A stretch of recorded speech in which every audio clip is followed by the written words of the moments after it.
Kabajamtoota hordoftoota keenyaa kun seenaa gabaabduu dargaggeessa jireenya bineensaa irraa gara viillaatti jijjiirame dinqisiisoo addunyaa keenyaa ta'e kan isin biraan geenyu ta'a. Akka xumura sagantichaatti nu waliin turaa kan isiniin jedhu ani Lubii Girmaati.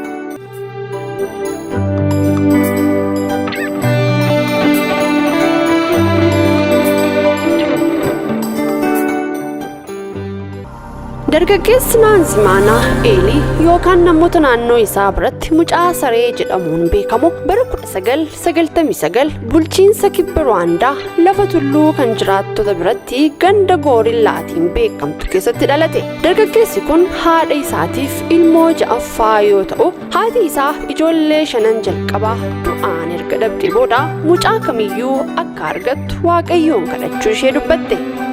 Naanzimaanaan yeroo dhalatu mataan isaa xiqqaa fi bifti fuula isaa kan hin baramne waan ta'eef hiriyoota isaa irraa adda isa godhee jira.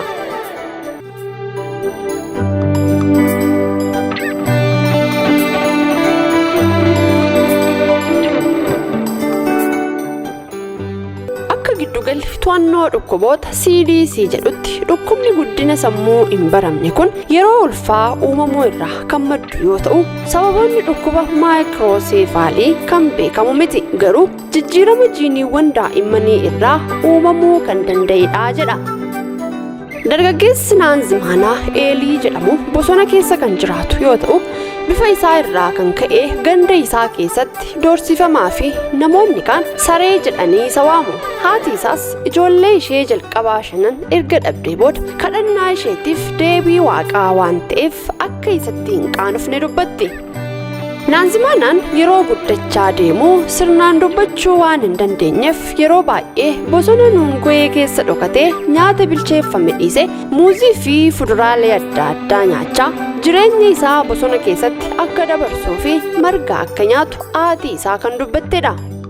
Sababa kana haati isaa kun guyyaa guutuu bosona keessa fiigaa waan tureef halkan hunda gara manaatti isa fiduudhaaf isa ari'aa akka turte dubbattee jirti. Kana malees nyaata akka hin jaallannee fi osoo inni hin nyaatiin guyyaan akka darbus ni dubbatti. Haati Eeliyaas yeroo hundaa ollaan ilma ishee kanaan saree, goorillaa fi maqaa fokkisaa biroodhaan yeroo arrabsan garaan ishee akka cabu dubbattee jirti.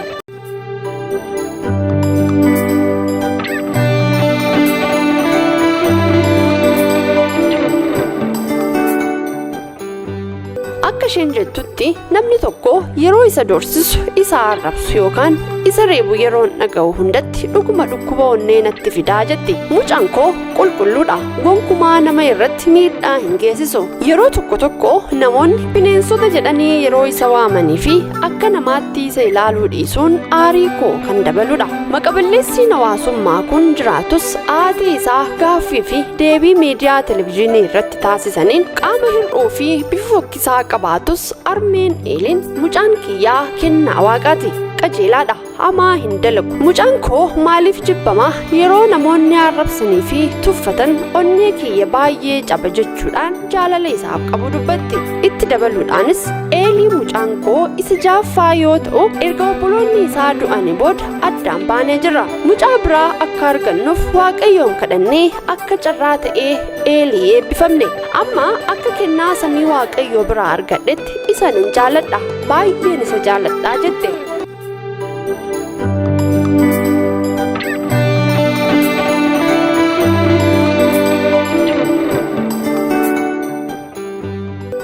Kan ka'e maatiin isaa fedhiiwwan bu'uuraa biroo keessaa nyaata dhiyeessuu dabalatee qormaata hedduutu mudate. Seenaan isaa fulbaana bara 2021 keessaa erga qilleensa irra ooleen booda mata duree oduu ta'ee deeggartoota irraa deeggarsa guddaa argatee jira.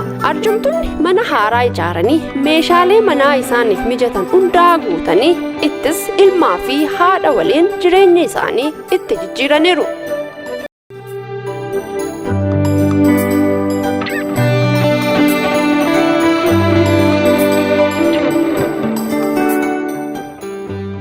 Mucaan saree Ruwaandaa amma nama jijjiirame ta'eera.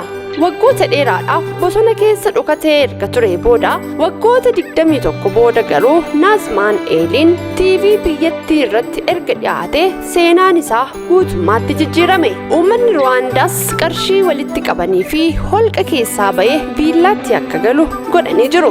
Amma Eeliin nama beekamaa addunyaa kanaati. Namoonni suuraa isa waliin ka'uudhaaf dabaree eeggatu. Eeliin yeroo ammas uffata beeksisuudhaan diizaayineroota biratti nama filatamaa ta'eera. Naazmaan Eeliin amma dureessa beekamaa ta'ee kan jiru yoo ta'u, namni bineensota faana holqa keessa jiraachaa ture amma namoota faana jiraachuu eegaleera.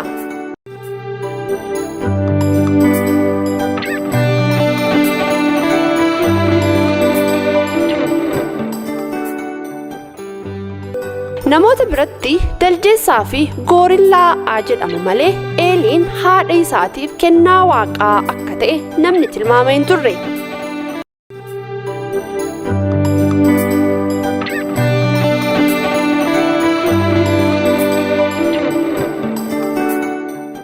Namoonni kanaan dura karaa isaa jibban amma deeggartoota isaa waan ta'aniif hedduun isaanii ofii isaaniitii suuraa waliin ka'uu barbaadu. Kunis Eelii gara nama beekamaatti jijjiiree jira.